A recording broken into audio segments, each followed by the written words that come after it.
Hello friends, ನಿಮ್ಮ channel ಸಂಚಾರಿಗೆ ಸ್ವಾಗತ. ನಾನು ನಿಮ್ಮ ಸಂಚಾರಿ. ಬನ್ನಿ ಜೊತೆಗೆ ಮಾಡೋಣ ವಿಹಾರಿ. ಬನ್ನಿ ಫ್ರೆಂಡ್ಸ್, ಸೌರಾಷ್ಟ್ರ ಯಾತ್ರೆ ಮಾಡೋಣ. ಸೌರಾಷ್ಟ್ರವೆಂದರೇನು? ಸೌರಾಷ್ಟ್ರವು ಗುಜರಾತಿನ ಒಂದು ಪರ್ಯಾಯ ದ್ವೀಪವಾಗಿದ್ದು ಅರೇಬಿಯಾ ಸಮುದ್ರದ ತೀರದಲ್ಲಿದೆ. ಅದರಲ್ಲಿ ದ್ವಾರಕಾ ಕೂಡ ಒಂದು. ದ್ವಾರಕಾ ಎಂದರೆ ಸಂಸ್ಕೃತದಲ್ಲಿ ಸ್ವರ್ಗದ ಹೆಬ್ಬಾಗಿಲು ಎಂದರ್ಥ. ದ್ವಾರಕವನ್ನು ಮೋಕ್ಷಪುರಿ, ದ್ವಾರಕಾಮತಿ ಮತ್ತು ದ್ವಾರಕಾವತಿ ಎಂದು ಕರೆಯಲಾಗುತ್ತದೆ. ಈ ನಗರವನ್ನು ಅತ್ಯಂತ ಪ್ರಮುಖವಾದ ಚಾರ್ಧಾಮ್ ಎಂದು ಪರಿಗಣಿಸಲಾಗಿದೆ. ಭಗವಾನ್ ವಿಷ್ಣುವು ಎಲ್ಲೆಡೆ ಸಂಚರಿಸುತ್ತಾರೆ.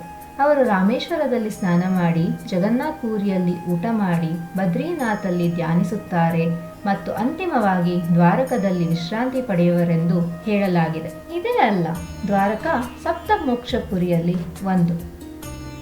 ಇತರ 6 ಅಯೋಧ್ಯ, ಮಥುರಾ, ಹರಿದ್ವಾರ, ಬನಾರಸ್, ಕಂಚಿ ಮತ್ತು ಉಜ್ಜೈನ್ ಹಾಗೂ ದ್ವಾರಕಾ ಪಂಚದ್ವಾರಕದಲ್ಲಿ ಒಂದಾಗಿದೆ. ಸೌರಾಷ್ಟ್ರದ ಗೋಮತಿ ನದಿಯ ದಡದಲ್ಲಿ ದ್ವಾರಕಾ ನೆಲೆಸಿದೆ.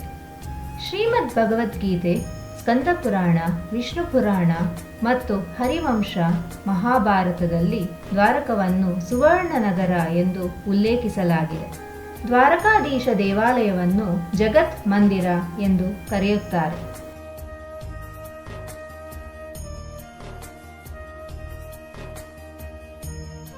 ಎರಡು 2500 ವರ್ಷಗಳ ಹಿಂದೆ ಶ್ರೀಕೃಷ್ಣನ ಮೊಮ್ಮಗ ವಜ್ರನಾಭ ಈ ದೇವಾಲಯವನ್ನು ಸ್ಥಾಪಿಸಿದ್ದಾರೆ.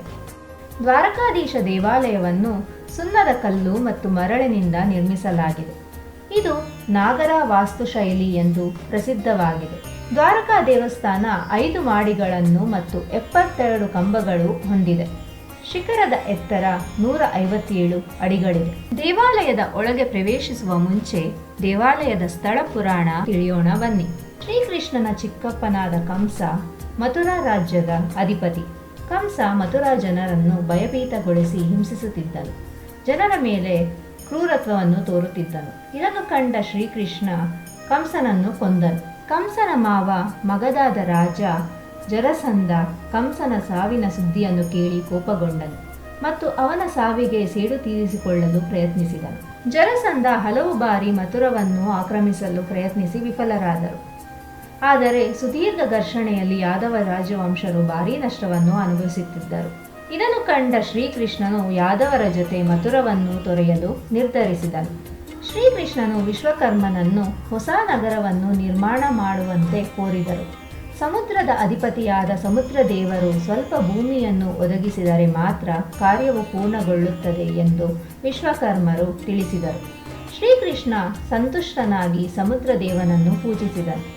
ಸಮುದ್ರದೇವ 12 ಯೋಜನೆಗಳು ಅಂದರೆ 773 ಚದುರ ಕಿಲೋಮೀಟರ್ ಭೂಮಿಯನ್ನು ನೀಡಿದರು. ಭಗವಾನ್ ಶ್ರೀಕೃಷ್ಣನ ಮೊಮ್ಮಗನಾದ ವಜ್ರನಾಭನ ನಿರ್ದೇಶನದಲ್ಲಿ ಮಹಾಶಕ್ತಿಗಳ ಸಹಾಯದಿಂದ ದ್ವಾರಕವನ್ನು ವಿಶ್ವಕರ್ಮ ಒಂದೇ ರಾತ್ರಿಯಲ್ಲಿ ನಿರ್ಮಿಸಿದರು. ದ್ವಾರಕ ರೂಪುಗೊಂಡಿದ್ದು ಹೀಗೆ. ಬನ್ನಿ ಈಗ ದೇವಸ್ಥಾನಕ್ಕೆ ಭೇಟಿ ನೀಡೋಣ. ದೇವಸ್ಥಾನಕ್ಕೆ ಭೇಟಿ ನೀಡುವ ಮೊದಲು ನಿಮ್ಮ mobile phone, smart watches, battery ಇರುವ ಕಾರ್ ಕೀಸ್ ಎಲ್ಲವನ್ನು ಡಿಪಾಸಿಟ್ ಮಾಡಲು ಮರೆಯಬೇಡಿ. ದೇವಾಲಯದ ಆವರಣದಲ್ಲಿ ಉಚಿತ ಡೆಪಾಸಿಟ್ ಕೌಂಟರ್ಗಳಿವೆ. ನಿಮ್ಮ ಪಾದರಕ್ಷೆಗಳನ್ನು ಪಾದರಕ್ಷೆ ಕೌಂಟರಲ್ಲಿ ಡೆಪಾಸಿಟ್ ಮಾಡಬೇಕು. ದೇವಾಲಯಕ್ಕೆ ಪ್ರವೇಶಿಸಲು 2 ದ್ವಾರಗಳಿದೆ. ಉತ್ತರ ದಿಕ್ಕಿನಲ್ಲಿ ಒಂದು ಮತ್ತು ದಕ್ಷಿಣ ದಿಕ್ಕಿನಲ್ಲಿ ಮತ್ತೊಂದು. ದ್ವಾರಕೀಶನ ದೇವಾಲಯಕ್ಕೆ 2 ದ್ವಾರಗಳಿದೆ. ಇದು ಬಂದು ಮೋಕ್ಷ ದ್ವಾರ, ಇದು ಮೊದಲನೇ ದ್ವಾರ, ಇನ್ನೊಂದು ಬಂದು ಸ್ವರ್ಗ ದ್ವಾರ.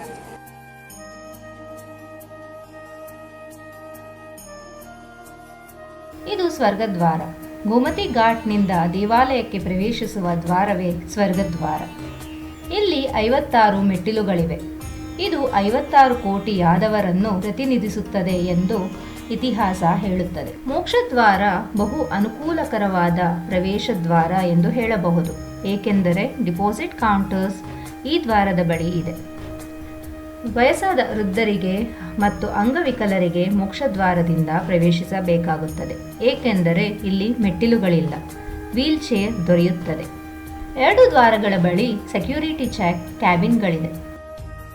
ದೇವಾಲಯದ ಸಮಯ ಬೆಳಿಗ್ಗೆ 6:30ಯಿಂದ ಮಧ್ಯಾಹ್ನ 1:00ವರೆಗೆ ಮತ್ತು ಸಂಜೆ 5ರಿಂದ ರಾತ್ರಿ 9:30ವರೆಗೂ ದೇವಸ್ಥಾನ ತೆರೆದಿರುತ್ತದೆ. ದ್ವಾರಕಾಧೀಶ ಇಲ್ಲಿ ರಾಜ. ಅವರಿಗೆ ಸಾಕಷ್ಟು ಪೂಜೆಗಳು, ವಿಧಿವಿಧಾನಗಳು ಇವೆ. ಭೇಟಿ ನೀಡುವ ಮೊದಲು ಎಲ್ಲ ಸಮಯವನ್ನು ಗಮನಿಸಿ ಅದರಂತೆ ಅನುಕೂಲವಾಗಿ ನಿಮ್ಮ ಭೇಟಿಯನ್ನು ಯೋಚಿಸಿ. ಪ್ರತಿದಿನ 4 ಬಾರಿ ಆರತಿ, 11 ಬಾರಿ ಭೋಗ್ ಅಂದರೆ ನೈವೇದ್ಯ ಮಾಡಲಾಗುತ್ತದೆ.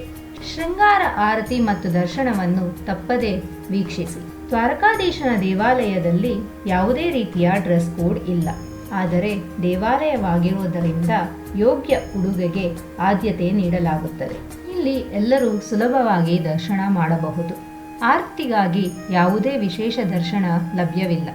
ಬೇರೆ ಬೇರೆ ಅಲಂಕಾರಗಳಲ್ಲಿ ಮಹಾರಾಜ ದ್ವಾರಕಾಧೀಶ ಸುಂದರವಾಗಿ ಕಾಣುತ್ತಾನೆ. ಅವನು ಎಷ್ಟು ಸುಂದರ! ಕೃಷ್ಣನ ಮೂರ್ತಿಯು ಚತುರ್ಭುಜ ಮತ್ತು ತ್ರಿವಿಕ್ರಮ ಸ್ವರೂಪ, ಅಂದರೆ ಶಂಖಚಕ್ರ, ಗದಾ ಮತ್ತು ಪದ್ಮವನ್ನು ಹಿಡಿದಿರುವ 4 ಕೈಗಳ ಮೂರ್ತಿ ಇದು. ಆಶ್ಚರ್ಯಕರವಾದ ಸಂಗತಿ ಏನೆಂದರೆ ನಾವು ಈಗ ಪೂಜಿಸುತ್ತಿರುವ ವಿಗ್ರಹವು 3ನೇ ವಿಗ್ರಹವಾಗಿದೆ. ಹೌದು, ದ್ವಾರಕಾಧೀಶ ವಿಗ್ರಹ 3ನೇ ವಿಗ್ರಹ. ಏನಾಗಿರಬಹುದು ಮತ್ತೆರಡು ವಿಗ್ರಹ? ಇತಿಹಾಸ ಹೀಗಿದೆ. ಶ್ರೀಕೃಷ್ಣನ ಮೊದಲ ರಾಣಿ ರುಕ್ಮಿಣಿ ಪೂಜಿಸುತ್ತಿದ್ದ ವಿಗ್ರಹ ಈಗ ಬೇಟ್ ದ್ವಾರಕಾ ದೇವಸ್ಥಾನದಲ್ಲಿದೆ. ವಿದೇಶಿ ಆಕ್ರಮಣಕಾರರಿಂದ ರಕ್ಷಿಸಲು ಇದನ್ನು ಅಲ್ಲಿ ಇರಿಸಲಾಗಿತ್ತು. 2ನೆಯ ಮೂರ್ತಿಯು ಡಾಕೂರ್ನಲ್ಲಿರುವ ದೇವಾಲಯದಲ್ಲಿದೆ. ಡಾಕೂರ್ನಿಂದ ದ್ವಾರಕಕ್ಕೆ ಬಂದು ಪೂಜಿಸುತ್ತಿದ್ದ ವದನಾ ಎಂಬ ಹುಡುಗಿಯ ಭಕ್ತಿಗೆ ಸಂತಸಗೊಂಡ ಶ್ರೀಕೃಷ್ಣನು ಒಂದು ದಿನ ಅವಳೊಂದಿಗೆ ಹೋಗಲು ನಿರ್ಧರಿಸಿದನು. ಆದರೆ ಅರ್ಚಕರು ಬಾಲಕಿಯು ವಿಗ್ರಹವನ್ನು ಕದ್ದಿದ್ದಾಳೆ ಎಂದು ಶಂಕಿಸಿದರು. ಹುಡುಗಿ ತನ್ನ ಬಳಿ ಇದ್ದ ಚಿನ್ನವನ್ನು ಅವರಿಗೆ ಪಾವತಿಸಿ ತನ್ನೊಂದಿಗೆ ವಿಗ್ರಹವನ್ನು ತೆಗೆದುಕೊಂಡು ಹೋದಳು. ಈ ಮೂಲಕ ಮೂಲ ವಿಗ್ರಹವು ಡಾಕೂರ್ನಲ್ಲಿರುವ ದೇವಾಲಯವನ್ನು ತಲುಪಿತು. ಪ್ರಸ್ತುತ ವಿಗ್ರಹ 15 ಶತಮಾನದಲ್ಲಿ ಎಲ್ಲೆಡೆ ಯುದ್ಧದ ಪರಿಸ್ಥಿತಿ ಇದ್ದಾಗ ಪಂಡಿತರು ವಿಗ್ರಹವನ್ನು ರಕ್ಷಿಸಲು ಸಾವಿತ್ರಿ ತಲಾವ್ ಎಂಬ ಬಾವಿಯಲ್ಲಿ ಬಚ್ಚಿಟ್ಟರು. ಕೆಲವು ವರ್ಷಗಳ ನಂತರ ಭಗವಾನ್ ಕೃಷ್ಣನು ಬ್ರಾಹ್ಮಣನ ಕನಸಿನಲ್ಲಿ ಬಂದು ನಿರ್ದಿಷ್ಟ ಸಮಯದ ನಂತರ ವಿಗ್ರಹವನ್ನು ಬಾವಿಯಿಂದ ಹೊರಗೆ ತೆಗೆಯಲು ಆದೇಶಿಸಿದನು. ಬ್ರಾಹ್ಮಣನು ತಾಳ್ಮೆಯಿಂದಿರಲಾರದೆ ಸರಿಯಾದ ಸಮಯಕ್ಕೆ ಕಾಯದೆ ಆ ವಿಗ್ರಹವನ್ನು ಬಾವಿಯಿಂದ ಹೊರಗೆ ತೆಗೆದನು. ದುರದೃಷ್ಟವಶಾತ್ ಆ ವಿಗ್ರಹದ ಕಣ್ಣುಗಳು ಸಂಪೂರ್ಣವಾಗಿರಲಿಲ್ಲ. ಅದೇ ವಿಗ್ರಹವನ್ನು ಇಂದು ದ್ವಾರಕಾಧೀಶನ ದೇವಾಲಯದಲ್ಲಿ ಸ್ಥಾಪಿಸಲಾಗಿದೆ. ಹೌದು, ದ್ವಾರಕಾಧೀಶನ ಕಣ್ಣುಗಳು ಸಂಪೂರ್ಣವಾಗಿಲ್ಲ. ಇಲ್ಲಿ ದ್ವಾರಕಾಧೀಶನ ಶೃಂಗಾರ ಅಂದರೆ ಅಲಂಕಾರದಿಂದ ನಮಗೆ ತಿಳಿಯುವುದಿಲ್ಲ. ದೇವಾಲಯದ ಆವರಣದಲ್ಲಿ ಮತ್ತಷ್ಟು ಪ್ರಮುಖ ದೇವಾಲಯಗಳಿವೆ. ಅನಿರುದ್ಧ ಪ್ರದ್ಯುಮ್ನಾಥ್ ದೇವಾಲಯ, ಅಂಬಾಜಿ, ದೇವಕಿ, ರಿಷಿ ದುರ್ವಾಸ, ರಾಧಾಕೃಷ್ಣ, ಪುರುಷೋತ್ತಮ, ಬಲರಾಮ, ಲಕ್ಷ್ಮೀನಾರಾಯಣ, ಜಾಂಬವತಿ, ರಾಧಿಕಾ, ಸರಸ್ವತಿ, ಲಕ್ಷ್ಮಿ ಇತರ ಪ್ರಮುಖ ದೇವಾಲಯಗಳು ಕಾಣಬಹುದು. ಇದಲ್ಲದೆ ಶಂಕರಾಚಾರ್ಯ ಪೀಠ ಸಹ ಇಲ್ಲಿ ಕಾಣಬಹುದು. ದೇವಾಲಯದ 4ನೇ ಅಂತಸ್ತಿನಲ್ಲಿ ಚಲತಿ ಮಾತಾ ದೇವಸ್ಥಾನ ಅಂದರೆ ಶಕ್ತಿ ದೇವಸ್ಥಾನವಿದೆ. ಆದರೆ ದರ್ಶನಕ್ಕೆ ಅನುಮತಿ ಇಲ್ಲ.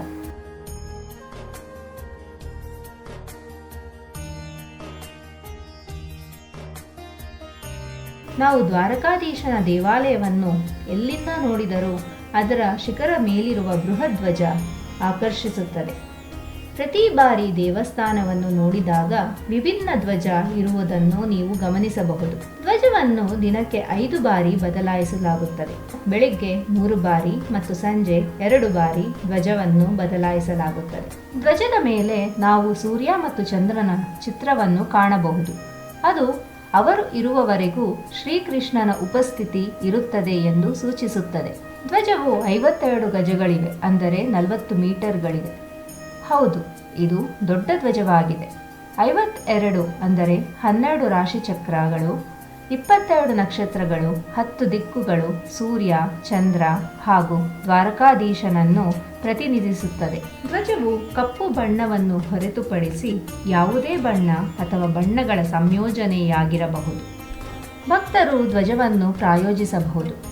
ಒಂದು ದಿನದ ಧ್ವಜದ ಬೆಲೆ 51,000ವಾಗುತ್ತದೆ. ಧ್ವಜವನ್ನು ಪ್ರಾಯೋಜಿಸಲು ಬಯಸಿದವರು 5 ವರ್ಷಗಳ ಕಾಲ ಕಾಯುವ ಅವಧಿ ಇರುತ್ತದೆ. ಇವೆಲ್ಲವೂ ಸಹ ದ್ವಾರಕಾಧೀಶನ ದೇವಸ್ಥಾನದ ವಿಶೇಷಗಳು ಹಾಗೂ ಇತಿಹಾಸ. ನನ್ನ ಮುಂದಿನ ಸಂಚಿಕೆಯಲ್ಲಿ ದ್ವಾರಕಾದಲ್ಲಿ ಭೇಟಿ ನೀಡಲೇಬೇಕಾದ ಪ್ರಮುಖ ಸ್ಥಳಗಳನ್ನು ವಿವರವಾಗಿ ತಿಳಿಸುತ್ತೇನೆ. ದೇವಸ್ಥಾನದ ಸುತ್ತಮುತ್ತಲು ಭೇಟಿ ನೀಡಲೇಬೇಕಾದ ಸ್ಥಳಗಳು, ಶಾಪಿಂಗ್, ಗೋಮತಿ ನದಿ ಸಂಗಮದಲ್ಲಿ ಸ್ನಾನ ಮಾಡುವ ಮಹತ್ವ, ರುಕ್ಮಿಣಿ ದೇವಾಲಯದ ಇತಿಹಾಸ, ಸೂರ್ಯಾಸ್ತ ಬಿಂದುವಿನ ಸೌಂದರ್ಯ, ಸುಧಾಮ ಸೇತು ಹಾಗೂ ಮುಂತಾದ ವಿಷಯಗಳ ಬಗ್ಗೆ ನಿಮಗೆ ವಿವರಗಳನ್ನು ನೀಡುತ್ತೇನೆ. ಸ್ನೇಹಿತರೆ, ನನ್ನ ಚಾನೆಲ್ಗೆ ಸಬ್ಸ್ಕ್ರೈಬ್ ಮಾಡದಿದ್ದಲ್ಲಿ ದಯವಿಟ್ಟು ಸಬ್ಸ್ಕ್ರೈಬ್ ಮಾಡಿ ನನ್ನ ಈ ಪುಟ್ಟ ಪ್ರಯತ್ನವನ್ನು ಪ್ರೋತ್ಸಾಹಿಸಿ. ಶೀಘ್ರದಲ್ಲೇ ನನ್ನ ಮುಂದಿನ ವಿಡಿಯೋದೊಂದಿಗೆ ನಿಮ್ಮ ಮುಂದೆ ಬರುತ್ತೇನೆ. ಅಲ್ಲಿಯವರೆಗೂ ಧನ್ಯವಾದಗಳು. ನಾನು ನಿಮ್ಮ ಸಂಚಾರಿ, ಬನ್ನಿ ಜೊತೆಗೆ ಮಾಡೋಣ ವಿಹಾರಿ.